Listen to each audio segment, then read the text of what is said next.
Hey, I'm Herald sports writer Manny Navarro. And I'm Andre Fernandez. And this is the Gridiron Report.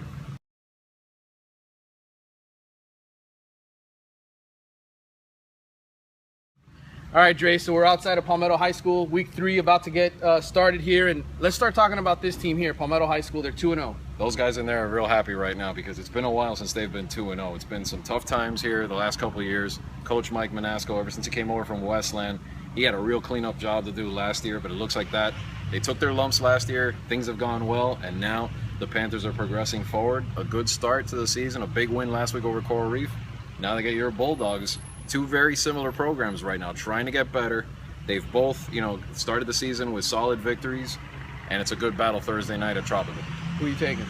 I have to go with this team right here. I think they've done a little bit more so far to beat Coral Reef. That's a team we had high expectations for this season, and that shows just where Palmetto's at. We don't know how well they're going to do within the district yet because they haven't gotten that far, but I think this is another solid win to keep this momentum going. Yeah, I got to stick with my Bulldogs. It's my alma mater, man. I can't pick against them. No, you can't. Of course not. All right, Friday night, the best game of the week, in my opinion, Norland versus South Dade down at Harris Field, 7:30 kickoff. Yeah, that's going to be tremendous. I mean, I can't wait. The matchup everybody's probably salivating for, if you know about high school football down here this season, is when that Norland defense takes on that South Dade offense. That O-line at South Dade, I only got a glimpse of them last week thanks to the weather. They drove right down the field against a very good Coral Gables team.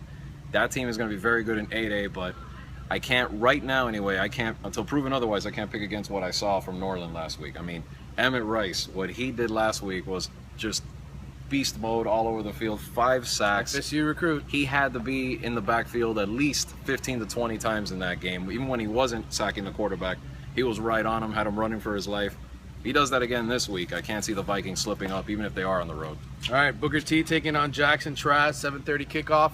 Your opinion on that one Friday night? I mean, if Jackson's ever going to get them, this is the opportunity. I mean, Booker T, they're not the Booker T they've been the last 3 or 4 years, but they're still pretty good. They went with the freshman last week. They went with Daniel Richardson. He threw 4 touchdown passes and over 300 yards.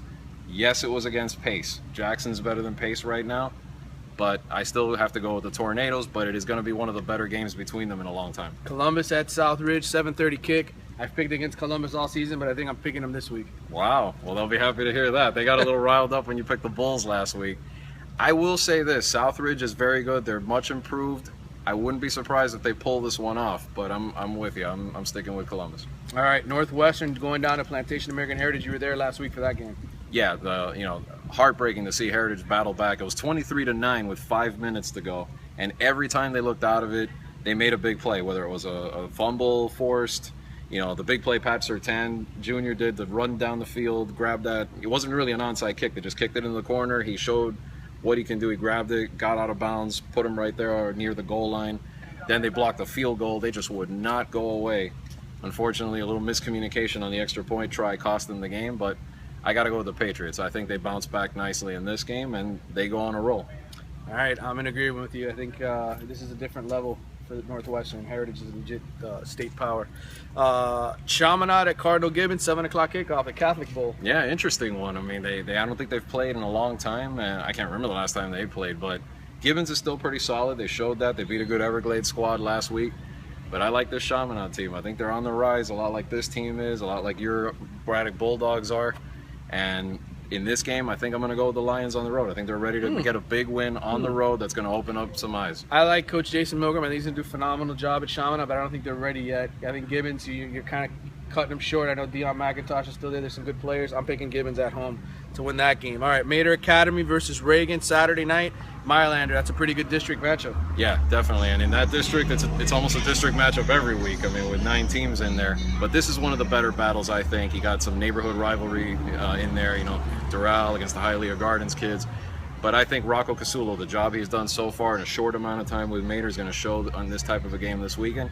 And I think they edge the Bison just by a little bit. Yeah, I'm with Mater as well. And last game, Jacksonville First Coast taking on Central Saturday night at Trask. Well, First Coast, always a very athletic team, always one of the top contenders in 8A. But to come down here and beat Central is another story. I think the Rockets got over that DeMatha loss. They're working some things out still.